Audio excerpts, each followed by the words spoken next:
Námið í meginlegri sálfræði, það undirbjó mig mjög vel fyrir það að fara út á vinnumarkað þar sem að gerði meiri og meiri krafa það að ákvarðanir séu teknar út frá traustum grunni gagna.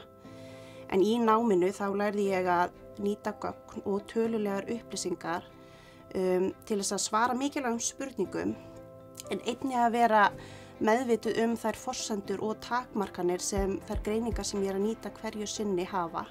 Þannig að niðurstöður séu túlkaðar rétt. Námið hefur nýst mér mjög vel í starfi mínu á próffræðistofu.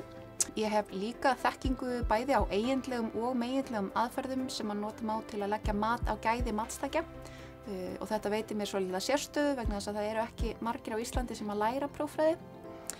Og síðast en ekki síst þá hefur bara svona góð grunnþjálfun í tölfræði gert það verkum að ég get stokkið inn í almenna tölfræði ráðgjöf ef svo ber undir samhliða starfi mínu á próffræðistofu.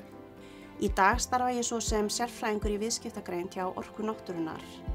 Það starf margþætt en felst kannski einna helst í því að hagnýta þau gögn sem fyrirtækið á og styðja við gagnadrifna ákvarðanatöku sem snýr þá að businessnum, viðskiptavinum og mannauði fyrirtækisins. Ég get mælt heilshugar með námi í meginlegri sálfræði. Bæði það bara vandað og verðmætt í sjálfu sér, en með þessa gráðu hefur maður líka góða atvinnumöguleika.